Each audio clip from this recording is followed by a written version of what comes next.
maybe you've seen like families have been more tight knit. If they've got kids, they feel like that's just better overall to spend more time together in some cases. I don't relate to that because I like getting out and getting focused in the office and then coming home and being with my family. But I think for some people that's the case. Like they've kind of bonded and realized they can make it work.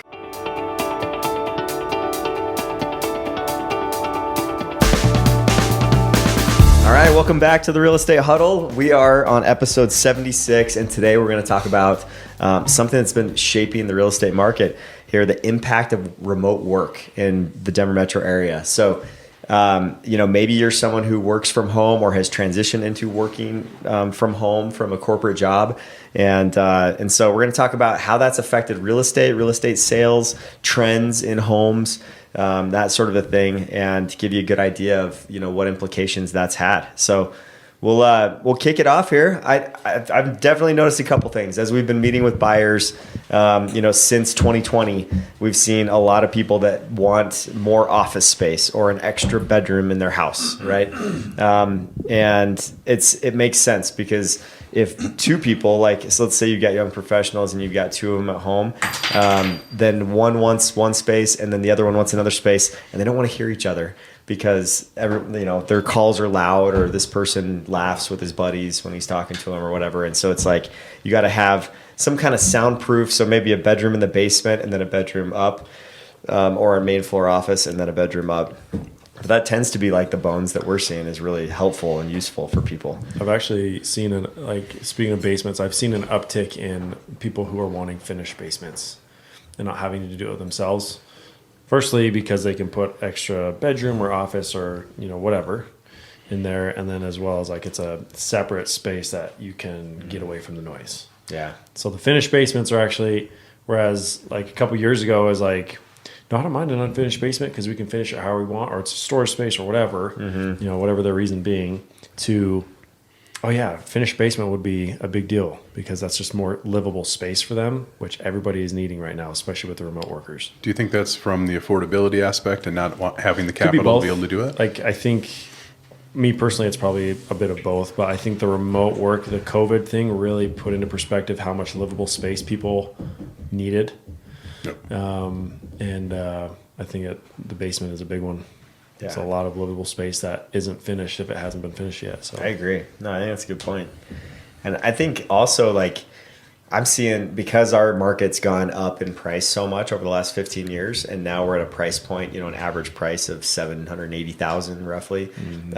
That has made it so people that want to work from home and don't have to go into the office anymore, they move to other less expensive locations, right? So we have seen a ton of people sell their home here in Denver and move to Texas, move to the Carolinas, move to even Midwest locations. We just had one move to Missouri, and they're moving back sometimes to be closer to family, but sometimes it's just purely a cost savings thing, so that they can work from home and continue that lifestyle because they've grown to like it, and I think maybe you've seen families have been more tight knit, if they've got kids, they feel like that's just better overall to spend more time together in some cases.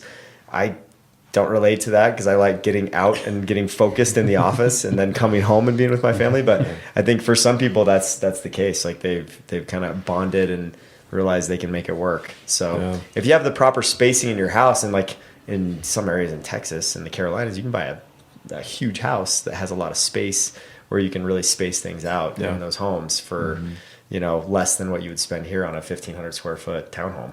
So I think that's an element of it too. I'm going to have to not finish this without telling a story about when the kids came home for COVID, but soon. But I think what I'm seeing more is that folks are saying, I've got equity, I'm going to take it, and I'm going to go elsewhere. That's more of what I've seen. Or the younger working folks who need an extra bedroom. In my case, it's usually they need a third bedroom, so they have a dedicated office, so they, one or both work from home. Do you ever hear about people wanting to work on the deck, on their patio, during the summer? Remote work isn't just all in the office, right? So I think there's a lot of, I've been getting a lot of people, especially recently, with a couple of my buddies that do sales. They're looking at houses and they want the office space, right? But then when they go into the backyard, it's like, well, it doesn't have like a really nice deck, or like it doesn't have some of these outdoor spaces that my kids would want, or the cover, and like shade, pergola or like a rooftopped deck or whatever. And that's, I mean, multiple reasons, but like working remote from home, I think a lot of it comes to there's privacy needed and there's quietness that's needed. So like putting the kids in the backyard with a good play set, or a large backyard where they can run around and make themselves tired, like, is an important part of it as well. If there's a small yard, most of the time they're like, yeah, let's move on to the next one. Yeah, interesting. Even if there is big office space. Well, right? with Denver remote work, like with the sunshine factor too, right? With how nice it is, like even during the winter months, like there's some good, times to be outside with a little shade cover and stuff, and it makes more sense than in some other markets where it's just icy and frigid and cold. Yeah. So that makes sense. Let me launch into a story. You were working in an office when COVID hit. Yep. So I was working. My wife's always worked from home. One kid home from college. One working from home in high school. So we tried to all find a corner. The old man ended up at the kitchen table. And if you ask my family, I was going through a negotiation with like a renewal on this software deal. This is before real estate, obviously. And it got a little heated. And I'm in the middle of the house, just emanating like out the windows, everywhere.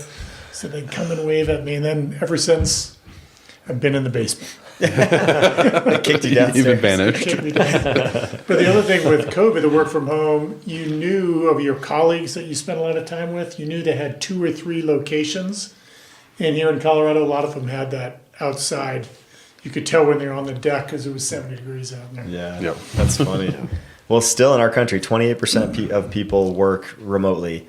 And that's down a little bit since the pandemic, but it's still pretty high. What is it up to since before the pandemic? Do you have the pre? Oh, no. I don't have Because it that had to number. have been like 15 and then it was... Yeah, I'm sure it it was spiked really up. low. Well, now we have like hybrids too. So Yeah. like you got some like half home, half office type deal. Yep. And so like the proximity to, or like the commute is a big deal for some of them as well. So like see a lot. And that's a good balance. So if you like the being in office, but then you can go home and be more productive and kind of get the deep focus and be able to do I'm that. definitely less productive when I go home. Well, and Yeah. when we talk about kids. like other housing preferences, for remote work, like for me, it seems like it's more upgrades. Like people want, if they're going to be in their home for 8 hours during the day that want they the wouldn't best. be normally, then they want to like have the eye candy looking around, and seeing more updates there in the home. So I think people have done more work on their homes than ever before these last few years. And I think that's slowed down a little bit due to affordability, but contractors were so busy during the like just after the pandemic, especially when that was going on and money was pretty easy to borrow still. So I think that like the updates is a big thing. That's a shift too nowadays. So another context. So my prior career, I was at Angie. So it was homeowners coming to say, I want to do this project, connect the dots. The second half of COVID was the busiest we've ever been for exactly what you're talking about. Yep. I'm here all the time. All I can do is notice that crack there, the color, et cetera, and it led to a huge amount of investment in the home. Well, Yeah. and the to other make it worthwhile of you being there. The other part is 16 the hours a day. convenience. So you got the convenience, right? So most people like, I got a dentist appointment. I'll be gone tomorrow. Like that type of stuff. Well, I'm working from home. I can just take a break and go deal with the contractor. There's no commute involved. It's very convenient to be able to deal with that. Yeah. So Yeah. I can see that. I was one of those, and it was incredibly convenient. So Yeah, for sure. I think another housing preference for remote workers is like they want something nearby that they can like escape to, like whether that's a little pond that you can walk around or a park or Parks, yep. take the kids to the park. Because if you're working and sitting from at home, you get cabin fever during the day, and you want to be able to just get outside, get some sunshine, and have something close to your home. So even if you're moving markets, right, and changing to a different location, you want to have something that's like worth walking by. Right. Nearby in your neighborhood. So I think the community amenities for some people have gone up. Those are stocks going up on those. Yeah. Stocks going up on less expensive locations like it never has before, and stocks going up on multiple bedrooms or multiple office spaces, and the landscaping, the patio, like you said. I think that's all big parts of it. Yeah. You're half home, half office, so you got to make it pretty nice. Yeah. So instead of having all the time. Yeah, because most people have that commute to kind of decompress from the work life to the home life. So that's where it's important to be able to have those amenities close by to be able to go out and, decompress somehow and kind of get away from it. So, because that was one thing that was an adjustment for me is you got 20 years, more than that, in a facility where I'm working to being able to do my work from home. I never got a break. I was always like on call, and I didn't know how to adjust to that. So That's why productivity was through the roof for the first, year of so many people working from home. Yeah. yep, because they didn't know how to turn it off. Yeah. Yeah. Well, they didn't. Yeah. Then the dog walks. I'd like to know how many new dogs there were. The shelters were empty. You couldn't find any of them. That's what we yep. do to compress. We would go out every morning, every afternoon for Yep. 20 minutes. That's walking. Oh man, it was such an interesting time. Changed a lot on the real estate side of things for sure, in a good way. I mean, it's definitely it boosted the market quite a bit. And I think that's what we saw when people were moving so much because of the demand that was needed for office space and more space for the kids because they were at home all the time. We saw property values increase because of that. Yeah, just because of the demand, right? Talk about it from a listing perspective. You do more listings than the rest of us. But it probably makes the conversations of the work you need to do to be most presentable because it's not just your competition for the home, and oftentimes it's where you're going to live and work. Yeah. Yeah, I think staging has become more important than ever, like with additional office spaces, like showcasing that there's a place to work here, It's true. that sort of thing. So we've focused more on that, focused more on updating homes before we list them, if the sellers are on board with that, because, with more people working from home, they want those updates like we talked about. But yeah, the landscaping, making sure that you've got a nice setting in your backyard. I think all those things really matter when you're listing and selling a home for sure.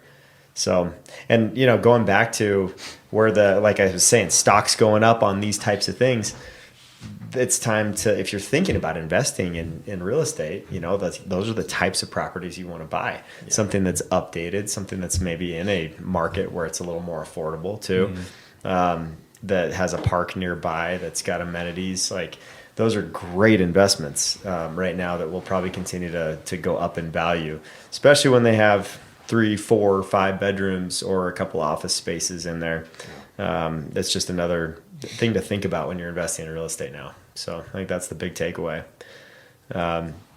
So hopefully this has been good. You've gotten something out of this. You've been able to understand, why the market's driving in certain directions as far as remote work goes here in Denver, and understanding the housing preferences that are happening due to work at home, and we've had some interesting changes. So if you are in a situation where you're trying to work from home and your kids are too loud, or you don't have enough space, or your spouse is way too loud on the phone, or with their music or TV or whatever it may be, we're here to help you. We are the Dreamsmith team. We're licensed realtors here in the Denver metro area. So be happy to get your home sold so that you can move on to a less expensive market, or maybe in some cases you just want to change your floor plan and get into a more fitting space for a work at home environment if that's where you're at now in life. So we're here to help you with that. All of our information is right here. So feel free to reach out and contact us, and remember to subscribe so you can hear more podcast sessions like this. Thanks for listening.